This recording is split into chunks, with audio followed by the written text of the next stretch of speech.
অখিল গগৈ, দেৱব্ৰত শইকীয়া আৰু শ্যাম কানু মহন্ত তিনিজনে একেলগে CBI ডিমাণ্ড কৰি আছে। কথা পাতি ডিমাণ্ড কৰিছে একেলগে নে কাকতলীয়া সংযোগ হৈ গ'ল কিবা কাৰণত সেইটো মই নাজানো, কিন্তু তিনিজনৰ দাবী একেটাই। অসম গভৰ্ণমেণ্টেতো ছিংগাপুৰৰ পৰা আমি কাকো আনিব নোৱাৰো, গতিকে তেওঁলোকৰ দেউতাক মাকৰ লগত আমি কথা পাতিম যে আপোনালোকে ল'ৰা কানক, কাৰণ আমি ছিংগাপুৰত গৈ অসম পুলিচেতো কাকো ধৰি আনিব নোৱাৰে। সেইবাবে এটা ব্যৱস্থাৰ মাজেৰে আমি তেওঁলোকক আনিব লাগিব। 6 তাৰিখলৈকে সময় আছে, যদি নাহে আমি যিমান পাৰোঁ কঠোৰ হ'বৰ কাৰণে আমি চেষ্টা কৰিম। মোৰ মতেদি তদন্ত প্ৰক্ৰিয়াটো খুব ভাল দিশেৰে আগবাঢ়িছে আৰু ৰাইজেও ভাল পাইছে যে আমি কাকো ক্ষমা কৰা নাই। যোনে ঘটনাৰ লগত জড়িত তাকে আমি গ্ৰেপ্তাৰ কৰিছোঁ, কাকো আমি VIP ট্ৰিটমেণ্ট দিয়া নাই, সকলোকে আমি সমানে জেৰা কৰিছোঁ। গতিকে মই যিমান ৰাইজৰ লগত কথা পাতিছোঁ, ৰাইজ যথেষ্ট সন্তুষ্ট। অসম চৰকাৰে যি ধৰণে তদন্তৰ প্ৰক্ৰিয়াটো আগবঢ়াই লৈ গৈছে। আমি ৰাজহুৱা নকৰোঁ, কিন্তু আপুনি যদি চাব খোজে মই CID কৈ দিম, যোনে চাব খোজে চাই আহিব পাৰিব।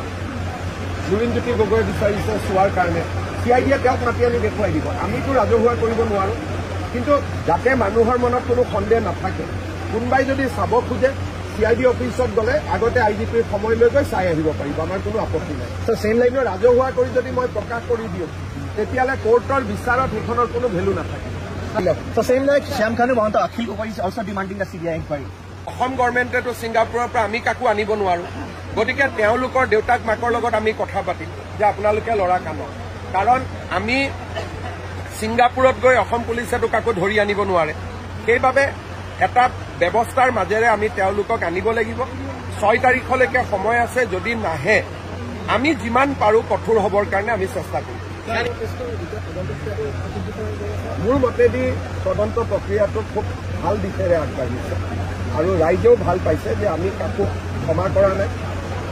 যোনে ঘটনাৰ লগত জড়িত তাকে আমি গ্ৰেপ্তাৰ কৰিছোঁ, কাকো আমি VIP ট্ৰিটমেণ্ট দিয়া নাই, সকলোকে আমি সমানে জেৰা কৰিছোঁ। গতিকে মই যিমান ৰাইজৰ লগত কথা পাতিছোঁ, ৰাইজ যথেষ্ট সন্তুষ্ট। অসম চৰকাৰে যি ধৰণে তদন্তৰ প্ৰক্ৰিয়াটো আগবঢ়াই লৈ গৈছে।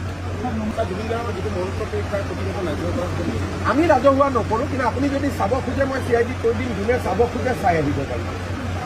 লুৰিণজ্যোতি গগৈ বিচাৰিছে চোৱাৰ কাৰণে, CIDয়ে তেওঁক মাতি আনি দেখুৱাই দিব। আমিতো ৰাজহুৱা কৰিব নোৱাৰোঁ, কিন্তু যাতে মানুহৰ মনত কোনো সন্দেহ নাথাকে, কোনোবাই যদি চাব খোজে CID অফিচত গ'লে আগতে IGPৰ সময় লৈ গৈ চাই আহিব পাৰিব, আমাৰ কোনো আপত্তি নাই।